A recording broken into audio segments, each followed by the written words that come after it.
Bible college is where I learned Christians cuss, Christians drink, Christians smoke, Christians having sex. Like it was, I don't even think this state loves Jesus. So Oh, wow. It would have been way more beneficial for someone to tell you. anyways, I say it because I got into a marriage young and she just didn't support what I did. And I was so close to breaking the ceiling in CHH. I was partnered with Kardik. You know, he's on Reach. I had a song come out with Marty from Social. It did really well. I was just like positioned right. And unfortunately, I had to make some decisions to kind of step away and honor my marriage at the time. And so, yeah, I did that. I moved up to Michigan, Grand Rapids for a little bit to help plant a church.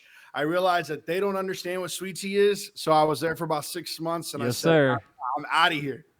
Didn't actually play up there neither at the time. And I was like, I don't even think this state loves Jesus. So Oh, wow. I know I came up here to like help plant a church, but I couldn't do it, man. It just wasn't for me. So I came back home to Oklahoma and, unfortunately went through a divorce. She left me for another person. We'll get into that a little bit later, I'm sure.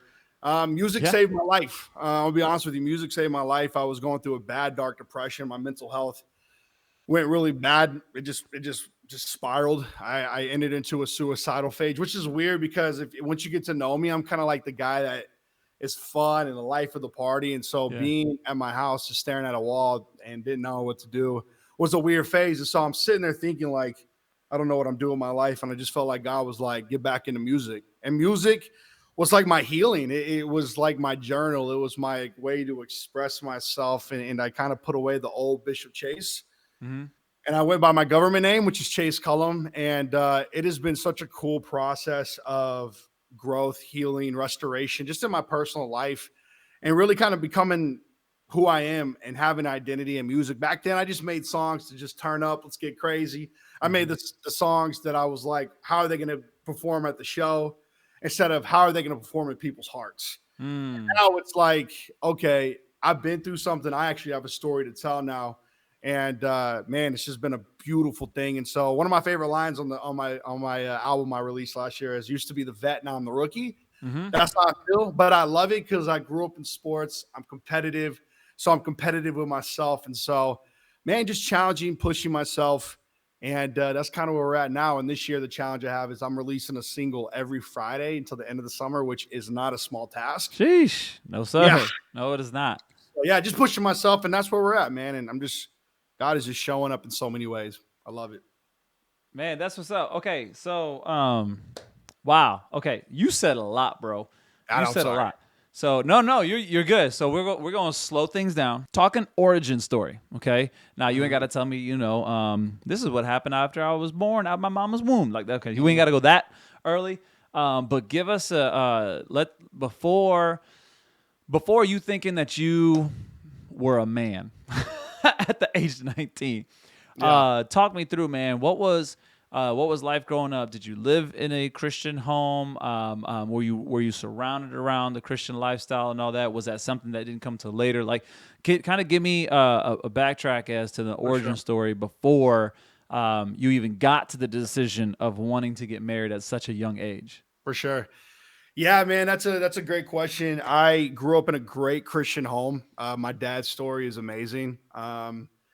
My dad was, man, he was on every type of drug you can think of. And, they got pregnant. My parents got pregnant with my brother before they were married. And, that had my dad come to Christ and he just kind of put everything away. His family used to think he was a Jesus freak. They were scared of him. Like, whoa, who is this guy? Wow. So grew up in a great Christian home. There was a lot of pressures growing up. I have one older brother. His nickname is Jesus Christ II. He's not watching, but I say it all the time. Bro, whoa, my brother is.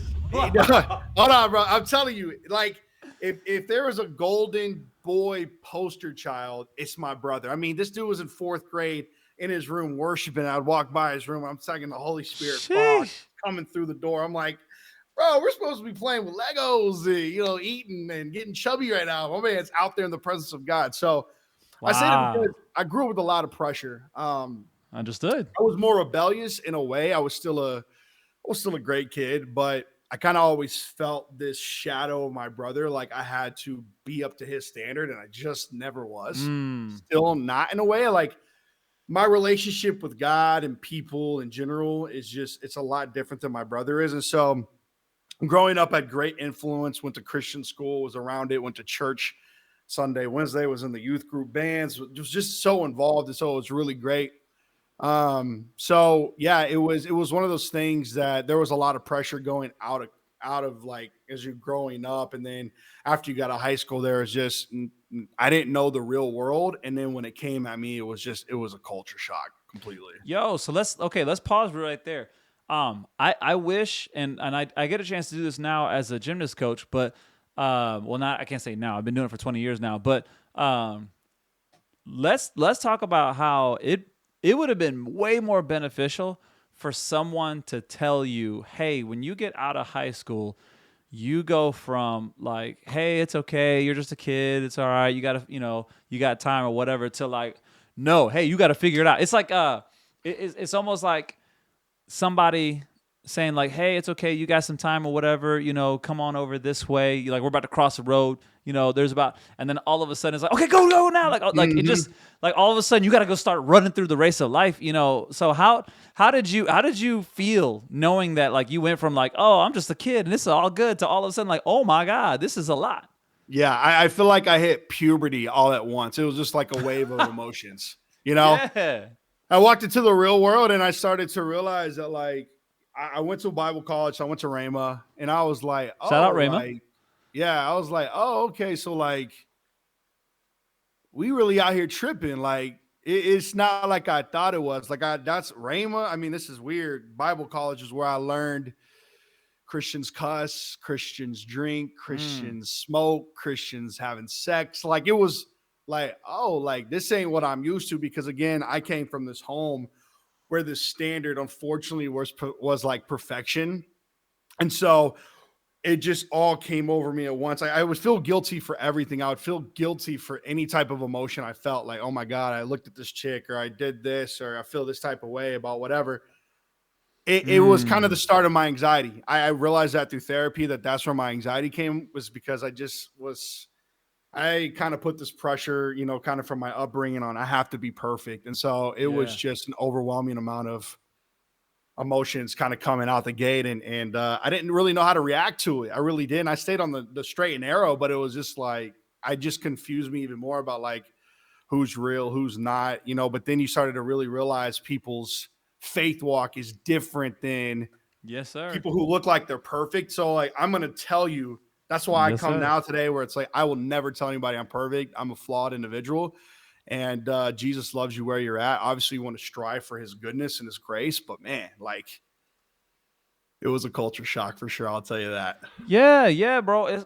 And that's depending on what kind of bubble, in a sense, you could live in, you can kind of fall in this false um, lifestyle of which where or this false presumption of, oh yeah, all Christians are like this, or all, this is how we all are. So like, did you were you like in a small church, bigger church? Like what was that for you? Yeah, so I went to the church. I went to the church of my school. So it was like, Okay. so I'm around all the same kids, and that's where I started to see the weird things. Like my junior year, like all the seniors, they went on a senior trip. They all like were like drinking, having sex, doing all this Mm, whatever. okay. Our youth pastor was like, I'll never forget it. It was one of the only few sermons I remember in youth, but he chewed us out and he said, he was yelling. He was like, if I found out anyone who's doing it, I'm going to personally get you kicked out. Well, then he found out it was one of the most prominent teachers in the school's son. That was kind of the ringleader. Yeah. And it kind of just, nothing happened. And my brother, Oh, who sheesh. was a year above them, he reached out to all of them just to check in, be like, hey, man, kind of heard y'all are out here a while. Y'all good, just checking in, praying Yeah. for you. They heard my brother was doing that, and they like kicked my brother out of the church because they're like, you have no power to do that. I'm just like, man, he's just calling his friends that he knew. Yep. So it was just like, I started seeing, that's where it kind of started, where it was like, wow, like the reality of the walk of like a believer, it's not fairy tale at all. Like you kind of can grow up to believe in, because, it's just not. Yeah. No. So what do you think, looking back at that time frame? What do you think makes someone, especially at that age, not really live the lifestyle? And I know it can happen in different ages, but specifically right around that time for you, were they not seeing good leadership on their own? I mean, just the youth pastor alone, not actually fulfilling any words. That's a whole conversation there too. But like, did you just feel like nobody was stepping up to the plate? Nobody showed a good example, or some people like to toss it out to be like, it's just kids, it's hormones, your brain's not developed. Like, what are your thoughts as to why that was happening during that time? Yeah, I think it was a mix, man. I think there was just kids in there that weren't really like, I think their families weren't really believers. They just kind of like, I want to put my kid in a Christian school because, they just feel like that's the look they need to go for. So I just think, and I tell people this all the time because my fiance went to public school. So you're going to have those same kids at private schools, kids that are just not walking that walk, man, or even, entertaining that. And so I just think it's kind of a mix of all of it. They're the examples of their families. And then, cause I mean, I'd go on like trips on the sports teams and I would walk into a hotel and they were watching X-rated movies. And I'm like, wow. And like, to me, I'm like, I've never seen nothing like that. So like, I see that and my heart sinks. I'm scared. I'm like, this is bad. Like, and like, it's a group of like 10 dudes and they're watching this movie. I'm like, all right, I got to go get some popcorn. I'm gonna go back to the room. So just some bad apples in there, man. That just kind of, I just don't think they had the right example from home. And that makes sense. I mean, if you're in a group where everyone's okay with it or not at least saying anything, right? You got too many passive people. You might have some ringleaders, of course, but if you get too many passive people where they're not trying to call something out, yeah, I could see how everyone's like, well, I guess this is just what we're doing then. Like, right. Hey, if you liked any of this content and you found some value in it, make sure that you like, subscribe, and of course, share it. Also, if you're interested in some more, go ahead and check out these videos. Till next time, grace and peace. Adios.